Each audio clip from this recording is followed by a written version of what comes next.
Ito ang kaso ng isang binatilyong Amerikano na nagising sa isang katotohanan. Isang umaga, sa tahimik na bahay ng pamilyang Elliot sa Texas, tumawag ang 911 at sa kabilang linya, isang boses ng binatilyo ang narinig. I just killed my sister. I thought it was a dream. Ang batang iyon ay si Benjamin Elliot, 17 taong gulang. At ang kanyang pinatay ay ang kanyang kakambal na si Megan. 4:00 ng madaling araw, Setyembre 29, 2021. Tahimik ang lahat sa bahay ng pamilya Elliot sa Houston, Texas. Habang mahimbing na natutulog ang mga magulang sa kabilang silid, isang trahedya ang nangyayari sa kwarto ng kambal. Sa 911 call, maririnig ang paghingal ni Benjamin. Nanginginig, umiiyak, at paulit-ulit na sinasabi, I took my knife and I stabbed her. I don't want her to die.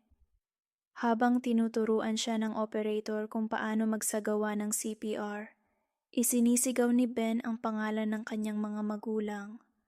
Mom, Dad, pero huli na, si Megan, halos wala ng pulso.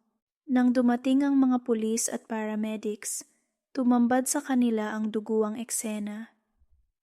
Isang 17 taong gulang na dalaga, may saksak sa leeg, at katabi ang sariling kakambal na umiiyak at paulit-ulit na sinasabing, It was just a dream.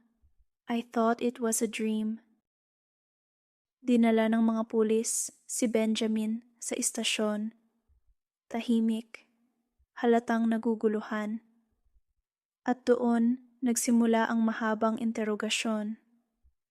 So what happened, Benjamin? Tanong ng detective. I thought it was a dream. I remember stabbing something, then I woke up. Ipinakita ni Benjamin ang kutsilyong ginamit niya. Isang Air Force survival knife na ibinigay mismo ng kanyang ama isang araw bago ang insidente. Isang bagay na dapat ay simbolo ng bonding nilang mag-ama. Pero naging sandata ng trahedya. Nang tanungin kung bakit, walang maisagot si Benjamin. Walang away, walang galit, walang dahilan. Ang tanging paliwanag niya, I was dreaming. Isang simpleng pamilya, si Michael, ang ama, isang stay-at-home dad. Si Kathy, ang ina, senior manager sa Girl Scouts of America. At ang kanilang 3 anak, si Elizabeth, Benjamin, at si Megan. Magkakapatid na kilala sa kanilang komunidad bilang mababait, tahimik at magkasundo.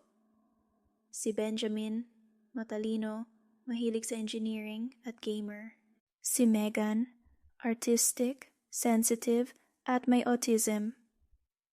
Madalas magkasama ang kambal, inseparable. Kaya nang marinig ng mga magulang ang sigaw ng anak na, I killed Megan, hindi nila maunawaan kung paano iyon nangyari.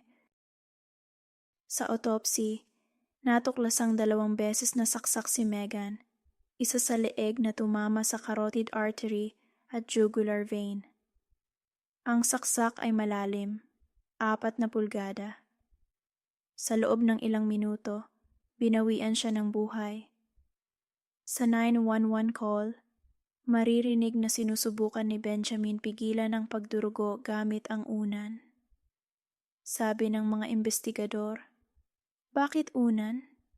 Upang pigilan ang dugo o upang takpan ang mukha ng biktima? Isa ito sa mga tanong na hindi na sinagot kailanman. Habang nakapiit, nagsimula ang depensa ni Benjamin. Hindi raw niya alam ang ginagawa niya noong gabing iyon. Posible raw na naglalakad siya habang tulog. Sleepwalking. Isang neurologist at sleep specialist, si Dr. Gerald Simmons, ang inatasan upang suriin si Benjamin. Ayon sa kanya, nakita niyang may obstructive sleep apnea si Ben, isang kondisyon kung saan humihinto pansamantala ang paghinga habang natutulog na maaaring mag-trigger ng parasomnia. Mga kakaibang kilos habang tulog, kabilang na ang sleepwalking. Sa kanilang sleep study, natuklasan na sa loob lamang ng 11 minuto matapos patayin ang ilaw, pumapasok agad si Benjamin sa deep slow wave sleep, ang yugto kung saan madalas mangyari ang sleepwalking. At kung titignan ang oras ng insidente, huling nakita ang activity sa kanyang cellphone 4:15 ng umaga. Tumawag siya sa 911 mga 4:41 ng umaga. May 24 na minuto ng blackout. Eksaktong sapat para sa isang sleepwalking episode. Si Benjamin ay inosente, biktima ng sarili niyang subconscious. Isang parasomnia attack na walang intensyon ng pagpatay. Walang motibo, walang galit, walang dahilan. Isang batang natulog at nagising sa impyerno. Prosekusyon. Hindi totoo ang sleepwalking. Hindi posible na sinadya niyang bunutin sa kaluban ang kutsilyo at saksakin ang kapatid kung tulog siya. At ang kanyang kalma daw sa interrogation ay kahina-hinala. Sabi ng prosecutor, he's calm, not in shock. He knows exactly what he did. May nagsabi pa na baka may pinagtataguan na sikretong away o tensyon sa pamilya. Pero walang pruweba. Bakit daw ginamit ni Benjamin ang salitang crime scene sa interogasyon? Hindi ba't mas natural kung sasabihin niya, my room o our house? At bakit tila kalmado siya nang malaman niyang patay si Megan? Simple lang ang tugon niya. Para sa mga prosecutor, ito raw ay senyales ng guilt. Pero para sa mga tagapagtanggol niya, ito ay shock at trauma ng isang batang hindi pa rin makapaniwala na siya mismo ang pumatay sa kakambal niyang pinakamamahal. Pebrero 2023, nagsimula ang first-degree murder trial ni Benjamin. Ang depensa, sinubukang ipakita sa hurado na walang motibo, walang kasamaan, at walang sapat na dahilan para patayin ni Ben ang kanyang kapatid. Ang prosekusyon naman, ipinakita ang larawan ng bangkay, ang ulat ng autopsy, at ang audio ng 911 call. Maririnig ang mahinang boses ni Benjamin, I just killed my sister. At sa puntong iyon, tahimik ang courtroom. Walang nakatiim, walang makapagsalita. Para sa mga magulang, pareho silang nawalan. Ang anak na babae, at ngayon, posibleng ang anak na lalaki rin. Hanggang ngayon, nananatiling palaisipan kung ano talaga ang nangyari. Si Benjamin ay patuloy na iginiit na hindi niya sinadya.